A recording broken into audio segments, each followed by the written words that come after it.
భూమిపై ఉన్న అన్ని జీవులలో హ్యూమన్స్ అయిన మనం ఇంటెలిజెన్స్గా ఉన్నాం. మనం ఎన్నో నగరాలని ఏర్పాటు చేసుకున్నాం. మన జీవనం కొనసాగడానికి అన్ని వనరులనే ఉపయోగిస్తున్నాం. అయితే ఉన్నట్టుండి హ్యూమన్స్ ఒక్క జాతే అంతరించిపోవడం జరగదు. ఒకవేళ అలా జరిగితే భూమిపై జరిగే పరిణామాలు ఎలా ఉంటాయో తెలుసుకుందాం. మనుషులు అంతరించిపోయిన కొన్ని గంటల నుండి రోజులకి భూమిపై లైట్స్ అన్ని ఆఫ్ అయ్యి సూర్యుడు పడిన చోట భూమి అంతా చీకటిగా మారుతుంది. ఎందుకంటే మనుషులు లేకపోతే ఫాసిల్ ఫ్యూల్ అంటే కోల్ లాంటి ఫ్యూల్తో నడిచే ఎన్నో పవర్ స్టేషన్స్ షట్ డౌన్ అవుతాయి. కానీ సోలార్ ప్యానెల్స్, విండ్ టర్బైన్స్ యథావిధిగా నడిచి కొన్ని ప్రాంతాలలో ఎలక్ట్రిసిటీని ప్రొడ్యూస్ చేస్తాయి. అవి కూడా కొన్ని నెలలు, సంవత్సరాల తర్వాత పనిచేయడం ఆపేస్తాయి. ఆటోమేటిక్ సేఫ్ మోడ్ ఉన్న న్యూక్లియర్ పవర్ ప్లాంట్స్ హ్యూమన్స్ లేకపోయినా సేఫ్గా షట్ డౌన్ అవుతాయి. మనం ఎన్నో యానిమల్స్ని ఇళ్లలో, జూస్లో, ఫార్మ్స్లో పెంచుతాం. మనం లేకపోవడం వల్ల 1 వీక్లో అవి ఆకలితో చనిపోతాయి లేదా ఇల్లు మరియు ఫార్మ్స్ నుండి తప్పించుకొని ఆహారం కోసం వేటాడతాయి. అలాగే చాలా క్రూర జంతువులు ఇతర జంతువులని స్వేచ్ఛగా వేటాడతాయి. దానివల్ల చాలా రకాల డాగ్స్ అండ్ క్యాట్ బ్రీడ్స్ వాటి నుండి తప్పించుకోలేక చనిపోతాయి. ఎలాగో పవర్ ఉండదు కాబట్టి ఇళ్లలో, మార్కెట్స్లో స్టోర్ చేసే ఎంతో ఆహారం కుళ్ళిపోతాయి. కొన్ని వారాలలో న్యూక్లియర్ పవర్ ప్లాంట్స్లో ఉండే కూలింగ్ వాటర్ అంతా ఎవాపరేట్ అవుతుంది. దాంతో న్యూక్లియర్ పవర్ ప్లాంట్స్లో ఉండే ఫ్యూల్ రాడ్స్ హీట్ ఎక్కడం, మండడం స్టార్ట్ అవుతుంది. దానివల్ల 1986లో చెర్నోబిల్లో జరిగిన న్యూక్లియర్ బ్లాస్ట్ కన్నా 10ల నుండి 100ల రెట్ల పవర్తో న్యూక్లియర్ పవర్ ప్లాంట్ ఎక్స్ప్లోజన్స్ జరుగుతాయి. అలా ఎక్స్ప్లోడ్ అయిన ప్రతి న్యూక్లియర్ పవర్ ప్లాంట్కి కొన్ని వందల కిలోమీటర్ల వరకు హై రేడియేషన్ వేల సంవత్సరాల పాటు ఉంటుంది. ఈ రేడియేషన్ న్యూక్లియర్ పవర్ ప్లాంట్ దగ్గరలో జీవించే జీవులకి చాలా ప్రమాదకరం. నెల రోజుల తర్వాత అడవులలోని జీవులన్నీ నగరాలలోకి ఎంటర్ అయ్యి నగరాలలో స్వేచ్ఛగా జీవిస్తాయి. కొన్ని నెలల నుండి సంవత్సరాలలో రోడ్లపైన గడ్డి, కలుపు మొక్కలు పెరగడం, ఇల్లు మరియు ఇతర కాంక్రీట్ స్ట్రక్చర్స్పై చెట్లు పెరగడం స్టార్ట్ అవుతుంది. ప్రస్తుతం పాండాస్, ఏషియన్ ఎలిఫెంట్స్ ఇంకా మరికొన్ని జంతువుల నివాసాలని పాడు చేసి వాటిని వేటాడుతున్నాం. అలాగే ఎన్నో పక్షులు ఏరోప్లేన్ ఇంజన్స్లో పడి మరణిస్తున్నాయి. హ్యూమన్స్ గనక లేకపోతే ఇలా హ్యూమన్స్ యాక్టివిటీస్ ద్వారా చనిపోయే ఎన్నో జంతువుల యొక్క పాపులేషన్ చాలా పెరుగుతుంది. పిడుగులు పడడం లేదా ఇతర ఏదైనా కారణం వల్ల వైల్డ్ ఫైర్స్ ఏర్పడితే వాటిని ఏవి ఆపలేవు. కాబట్టి అవి చాలా ప్రాంతాలకి స్ప్రెడ్ అవుతాయి. భూమిపై వాతావరణం వలన అవి మళ్ళీ ఆగిపోతాయి. కొన్ని సంవత్సరాల తర్వాత భూమి అంతా పచ్చదనంతో నిండిపోతుంది. ఎటువంటి ట్రాఫిక్, ఫ్యాక్టరీస్, ఎయిర్ ఉండదు కాబట్టి భూమిపై గాలి చాలా క్లీన్గా మారుతుంది. ఎడారులకి దగ్గరగా ఉన్న నగరాలన్నీ ఇసుకతో నిండిపోతాయి.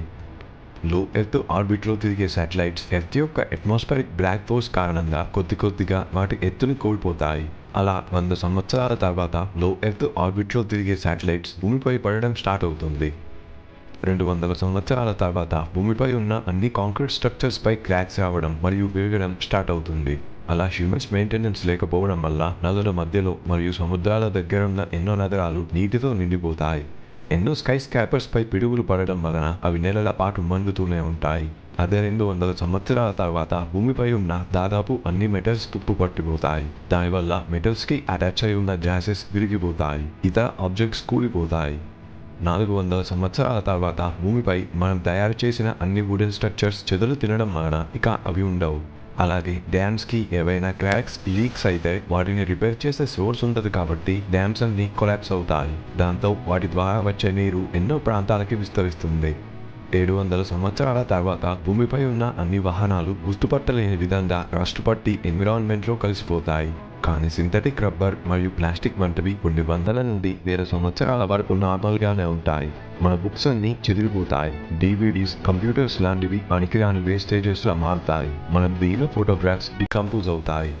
ఎలాగో స్టీల్ అంతా రస్ట్ పట్టిపోతుంది కాబట్టి వాటి ఓన్ వెయిట్ని అవి క్యారీ చేయలేక స్టీల్తో ఉన్న బ్రిడ్జెస్ అన్నీ కూలిపోతాయి.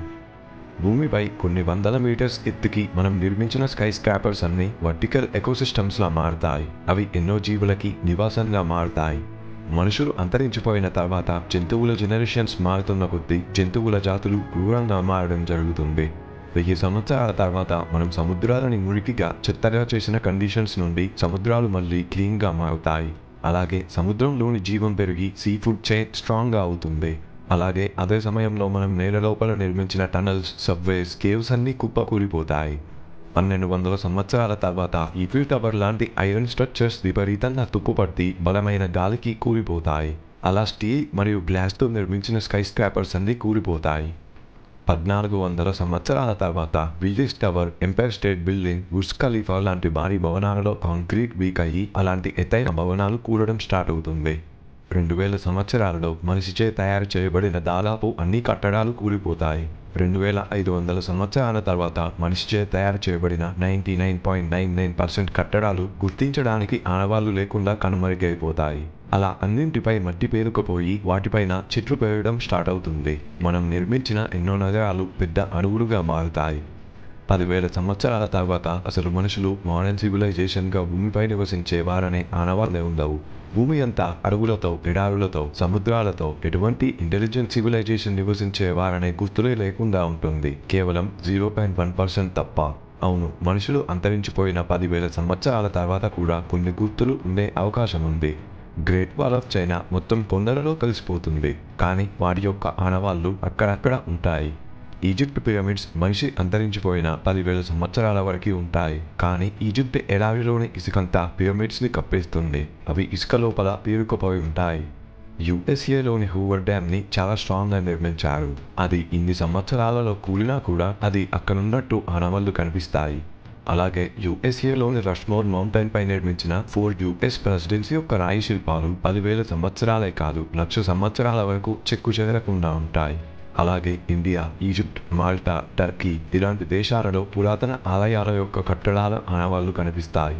మనం ఉపయోగించి పడేసే ప్లాస్టిక్ ప్రోడక్ట్స్ కొన్ని వేల సంవత్సరాల వరకు ఉంటాయి. ప్లాస్టిక్లోని కెమికల్స్ వల్ల అవి త్వరగా డికంపోజ్ అవ్వవు. బ్యాక్టీరియా కూడా కొన్ని రకాల ప్లాస్టిక్స్ని డైజెస్ట్ చేయలేదు, అలాగే అవి న్యాచురల్గా విచ్ఛిన్నం అవ్వలేవు. ఇంకా మన విషయానికి వస్తే హ్యూమన్ బోన్స్ అండ్ స్కెలిటన్స్ నేలలో పాతుకుపోతాయి. అవి వేల నుండి లక్షల సంవత్సరాల వరకు ఉంటాయి. మనం పంపిన ఎన్నో రేడియో మెసేజెస్ వేల లక్షల సంవత్సరాల తర్వాత ఇతర స్టార్ సిస్టమ్స్కి రీచ్ అవుతాయి.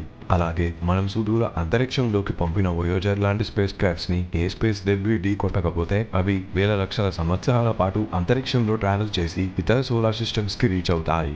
ఒకవేళ మనలాగే ఇంటెలిజెంట్ సివిలైజేషన్ ఎవరైనా దానిని గుర్తిస్తే భూమిపై మనం ఉండేవాళ్ళమని వారికి తెలుస్తుంది. ఇంకా తర్వాత కాలంలో భూమిపై వచ్చే సాధారణ మార్పుల వలన భూమిపై కండిషన్స్ చాలా మారుతాయి.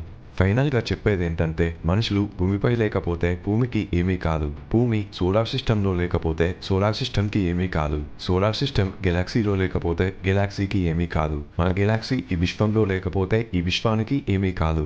మన ఉనికి ఉన్నా లేకపోయినా ఈ విశ్వంలో అది మ్యాటరే కాదు. ఓకే ఫ్రెండ్స్, ఈ వీడియో మీకు నచ్చితే లైక్ చేసి షేర్ చేయండి. ఇలాంటి మరెన్నో ఇంట్రెస్టింగ్ వీడియోస్ మిస్ కాకుండా పొందడానికి ఛానల్కి సబ్స్క్రైబ్ అవ్వండి. Thanks for watching. జై హింద్.